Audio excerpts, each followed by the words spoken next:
അപ്പൊ സത്യമാണ് കേട്ടത്. എന്ത്? സംഗീത സംവിധായകൻ രമേശ് നാരായണന് ആസിഫ് അലി ഉപഹാരം നൽകിയതാണ് വിവാദമായത്. സത്യം, നഗ്നമായ സത്യം. അങ്ങാടിയിൽ മുഴുവൻ സംസാര വിഷയമാണ്. സംഗതി ഇതാണ്. ജയരാജനെ അടുത്തേക്ക് വിളിച്ചു വരുത്തി ഈ ഉപഹാരം ഏൽപ്പിച്ച ശേഷം തനിക്ക് സമ്മാനിക്കാൻ ആവശ്യപ്പെട്ടതാണ് വിവാദത്തിനിടയാക്കിയത്. എന്താ തെളിവ് ഹാജരാക്കണോ? ഇവൻ ഒരു വഴിക്കാകണ ലക്ഷണമുണ്ട്. ഇന്നലെ കൊച്ചിയിലാണ് ഈ ചടങ്ങ് നടന്നത്. ആസിഫ് അലിയിൽ നിന്ന് പുരസ്കാരം സ്വീകരിക്കുന്നതിൽ എന്താണ് പ്രശ്നമുള്ളത്? തമ്പ്രാനാണ് തമ്പ്രാൻ. ഞാൻ രാജവംശത്തിൽ പറഞ്ഞവനാ. മാമ്പുറത്തുകാരാണ് ഈ നാട്ടിലെ തമ്പുരാക്കന്മാർ എന്നറിയാലോ. ഇത് കൈപ്പറ്റുന്ന ഘട്ടത്തിൽ തന്നെ അദ്ദേഹത്തിന്റെ അതൃപ്തി മുഖത്ത് പ്രകടമാണ്. ഇനിയിപ്പോ ഒരൊറ്റ പോവുകയുള്ളൂ. ഞാൻ പറഞ്ഞേക്കാം, നിങ്ങൾ എല്ലാവരും കൂടെ നിർബന്ധിക്കുകയാണെങ്കിൽ ഞാൻ ആ കർത്തവ്യം കൊണ്ട് നിർവഹിക്കാം. പിന്നാലെ തന്നെ അദ്ദേഹം സംവിധായകൻ ജയരാജനെ അവിടേക്ക് വിളിച്ചു വരുത്തുകയും ഈ ഉപഹാരം കൊടുക്കുകയും നൽകാൻ വീണ്ടും ആവശ്യപ്പെടുകയുമായിരുന്നു. ഐശ്വര്യത്തിനും മറ്റൊന്നും വേണ്ടെന്ന്. പിന്നെ ഞങ്ങള് പണ്ടേ സ്ഥാനികളാണ്. ആസിഫ് അലി വിളിച്ചിരുന്നോ അങ്ങ്?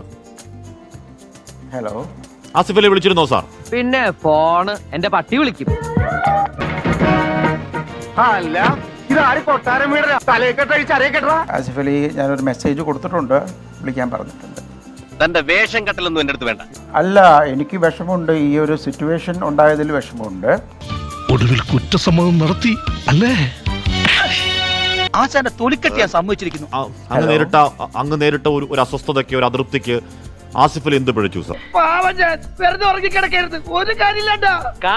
മര്യാദകേടെന്ന് വാക്യം പറയില്ല, പക്ഷേ അങ്ങേയറ്റം ഒരു നിരാശാജനകമായ ആറ്റിറ്റ്യൂഡായി പോയി. ഐ മീൻ, എന്തെങ്കിലും മെന്റൽ ഡിപ്രഷൻ, കുടുംബത്തോടുള്ള പ്രതികാരം, എക്സാമിനേഷൻ റിസൾട്ട് ഫിയർ? അങ്ങനെയൊന്നുമില്ല. ഞാൻ ഇവനൊക്കെ പടക്കുറുപ്പന്മാരുടെ ഫാമിലിയാ. അപ്പോൾ ജയരാജ് വരുന്ന സമയത്ത് ആസിഫ് അവിടുന്ന് മാറി. കാര്യം ആസിഫിനെ എനിക്ക് സത്യമായിരുന്നു, ആസിഫിനെ എനിക്ക് മൈൻഡ് ചെയ്യാൻ പറ്റിയില്ല. അത് പറഞ്ഞാൽ നിനക്ക് മനസ്സിലാവില്ല കിട്ടുണ്ടേ. മനസ്സിലാവണമെങ്കിൽ തറവാട്ടിൽ ജനിക്കണം.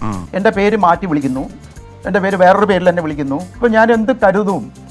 ഞാൻ നിങ്ങളെ കാണുന്നു, നിങ്ങൾ എന്നെ കാണുന്നു. പക്ഷെ ഞാൻ കാണുന്ന നിങ്ങൾ വെറും നിങ്ങളെ.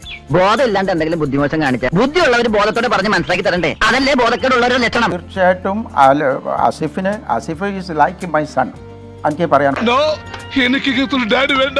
ഒരു തെറ്റൊക്കെ അത് പോത്തിയാവായിരിക്കും പറ്റും. കുട്ടിയോട് ഒരു ചെറിയ മാപ്പ് അങ്ങോട്ട് പറഞ്ഞു. ഇത്തിരി പോലും പോന്ന കുഞ്ഞല്ലേ. സോ സോറി ആസിഫ് അലി, അങ്ങനെ തോന്നിയിട്ടുണ്ടെങ്കിൽ ഐ ആം വെരി സോറി. അങ്ങനെ പാപ്പച്ച എന്തോ ചീത്ത എന്ന് പറയിപ്പിക്കാൻ എളുപ്പാ. നീ ഈ നാട്ടിലെ അറിയപ്പെടുന്ന ഒരു കലാകാരനാ. ഇറങ്ങി പോടോ. ഇവന്മാരൊരു കാര്യം എന്തോന്ന്?